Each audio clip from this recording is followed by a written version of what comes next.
नमस्कार दोस्तों। तो आज का टॉपिक रहेगा अपना कि संतुलित पशु आहार व चारागाह यानी कि चारे की फसलें जो कि पशुओं को खिलाया जाता है उनके बारे में पढ़ेंगे। तो अपना जो पशु परिचर का जो सिलेबस है पार्ट बी का पशुपालन का, उनको धीरे धीरे टॉपिक वाइज एक एक करके अपन सभी टॉपिक वाइज महत्वपूर्ण क्वेश्चनों के बारे में फ्री कोर्स करवा रहे हैं। तो हमारे चैनल से जुड़िए और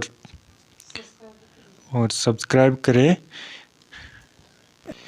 तो आज की क्लास स्टार्ट करें अपन संतुलित पशु आहार व चारे वाली फसलों के बारे में। तो स्टार्ट करते हैं। फर्स्ट क्वेश्चन कि आहार में सभी आवश्यक पोषक तत्व उचित मात्रा में पाए जाते हैं, उसे कहते हैं जीवन निर्वाह आहार या संतुलित आहार या उत्पादन आहार या गर्भावस्था राशन। बात करें अपन जीवन निर्वाह आहार के लिए, जीवन निर्वाह आहार की, तो ये पशु के शरीर की सामान्य क्रियाओं को सुचारू रूप से चलाने के लिए जो आहार दिया जाता है वह होता है जीवन निर्वाह आहार, जो कि ना तो पशु का वजन बढ़ता है और ना ही घटता है, स्थिर रहता है। उसे जीवन निर्वाह आहार के लिए जीवन निर्वाह आहार दिया जाता है जो कि उसका जीवन चल जाए, वो मरे भी नहीं और जीवित भी रह जाए, ऐसा।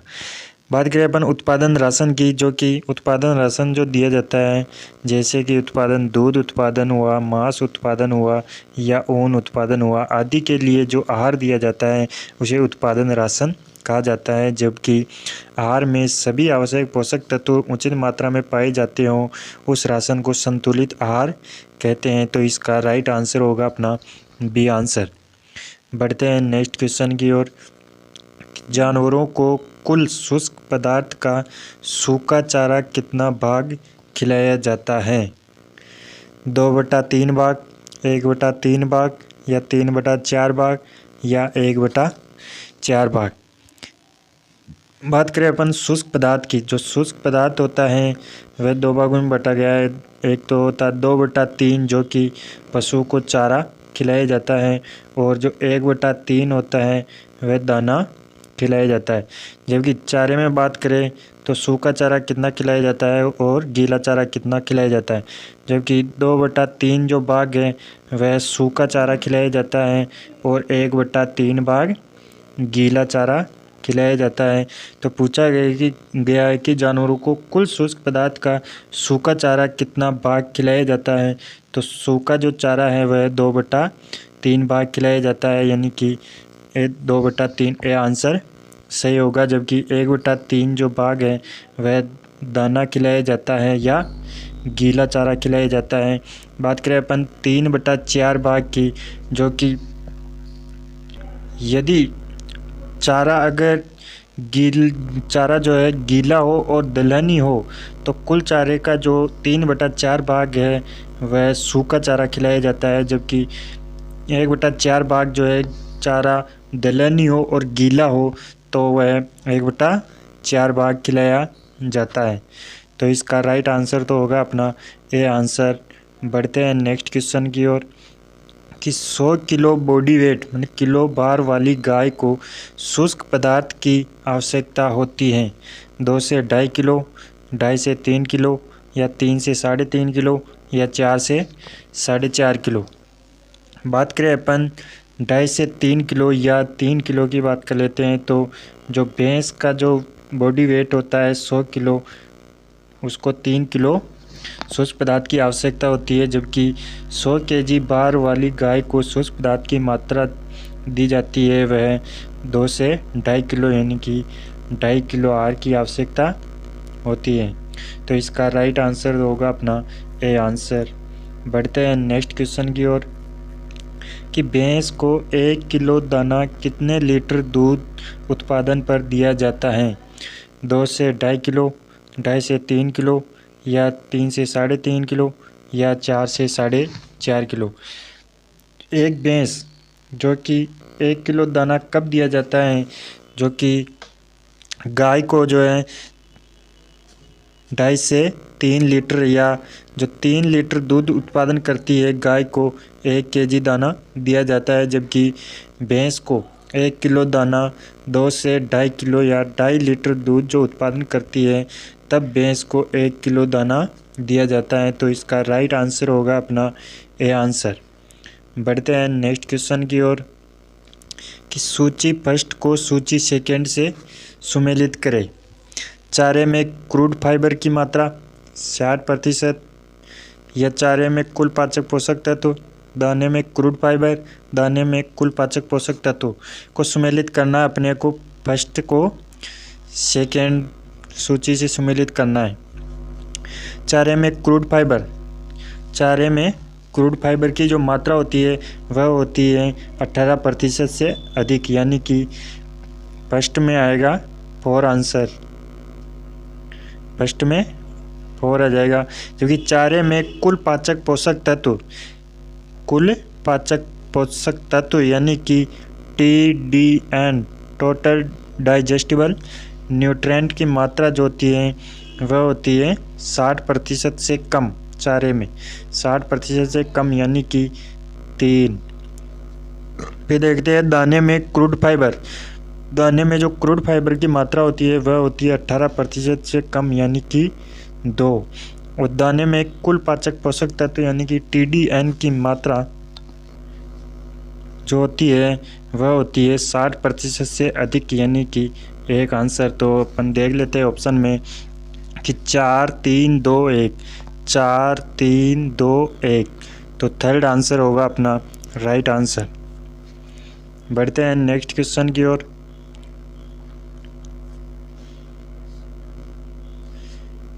तो इसका राइट आंसर है अपना फर्स्ट में हो जाएगा 4 और बी में आ जाएगा 3rd और सी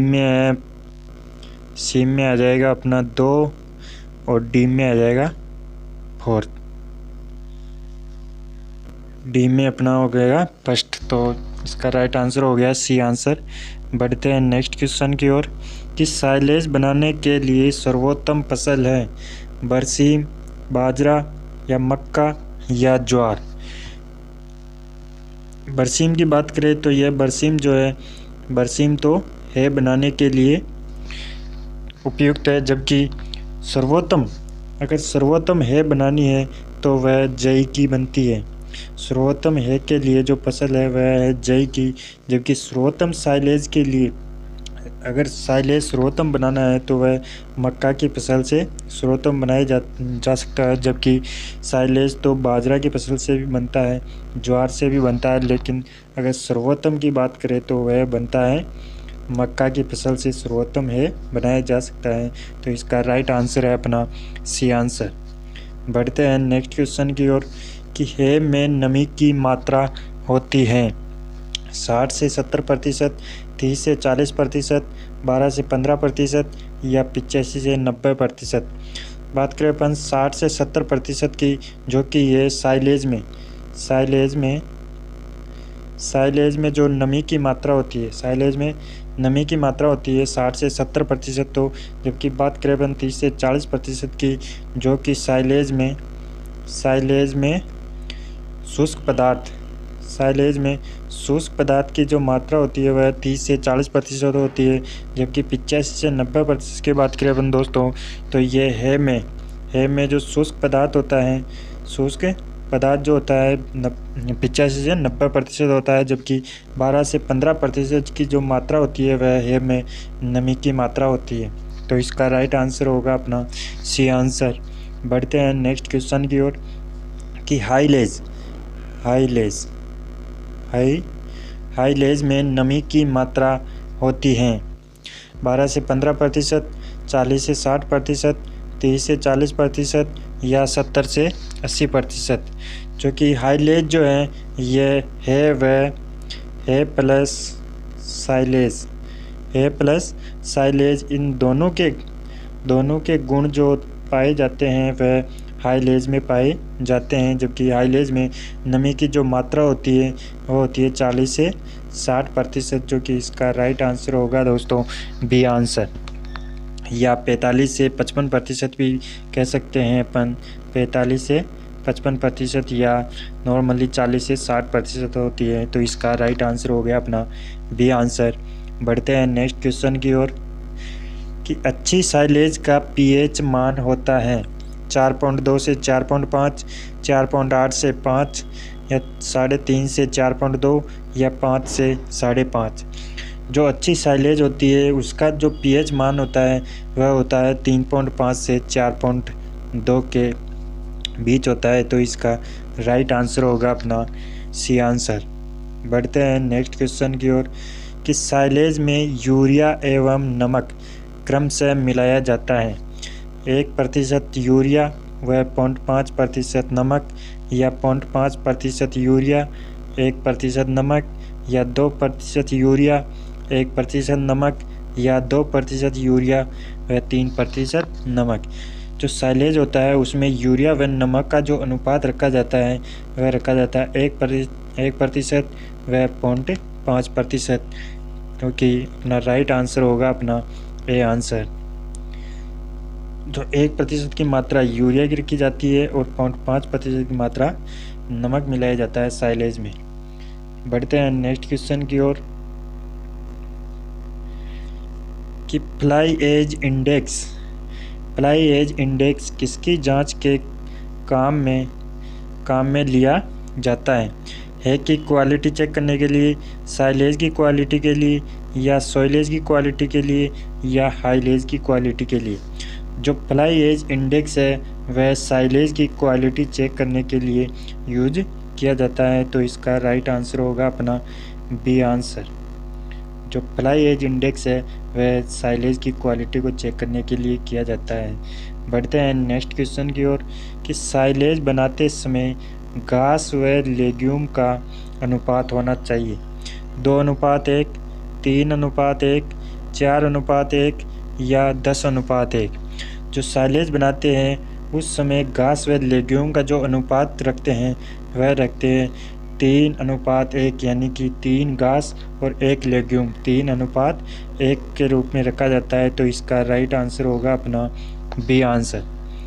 बढ़ते हैं नेक्स्ट क्वेश्चन की ओर कि अच्छे साइलेज का रंग होता है पीले रंग का, या भूरा हरा, या ए और बी दोनों, या हरा। जो अच्छी साइलेज होता है उसका जो रंग होता है वह होता है पीला व भूरा व हरा। तो इसका राइट आंसर होगा अपना सी आंसर, यानी ए और बी दोनों। बढ़ते हैं नेक्स्ट क्वेश्चन की ओर कि अच्छी गुणवत्ता का साइलेज किस किण्वन से बनता है लैक्टिक अम्ल किण्वन से, या ब्यूटायरिक अम्ल किण्वन से, या ए और बी दोनों से, या इनमें से कोई नहीं। बात करें अपन ब्यूटायरिक अम्ल की जो कि ये यदि चारे में प्रोटीन की मात्रा ज़्यादा होती है, अगर चारे में प्रोटीन की जो मात्रा होती है वह ज़्यादा होती है तो ये साइलेज बनाते समय किण्वन होता है। कौन सा किण्वन होता है? ब्यूटायरिक अम्ल किण्वन होता है। अगर चारे में प्रोटीन की मात्रा ज़्यादा होती है तो साइलेज बनाते समय ब्यूटायरिक अम्ल किण्वन होता है, जबकि अच्छी गुणवत्ता का जो साइलेज होता है उसमें किण्वन से बनता है वह लैक्टिक अम्ल किण्वन से बनता है। तो इसका राइट आंसर होगा अपना ए आंसर। बढ़ते हैं नेक्स्ट क्वेश्चन की ओर कि देसी गाय में जीवन निर्वाह राशन दिया जाता है 4 किलो भूसा व 2 किलो दाना, या 4 किलो भूसा व 1 किलो दाना, या 6 किलो भूसा व 2 किलो दाना, या 6 किलो भूसा व 1 किलो दाना। बात करें अपन 6 किलो भूसा व 2 किलो दाना की, जो कि ये भैंस या जो संकर गाय होती है, भैंस व संकर गाय जो होती है उसको 6 किलो भूसा व 2 किलो जो दाना है वह जीवन निर्वाह के लिए दिया जाता है, जबकि देसी गाय में जीवन निर्वाह के लिए जो राशन दिया जाता है वह होता है 4 किलो भूसा व 1 किलो दाना। तो इसका राइट आंसर होगा अपना बी आंसर। बढ़ते हैं नेक्स्ट क्वेश्चन की ओर। तो आज के लिए इतना ही दोस्तों। थैंक यू दोस्तों।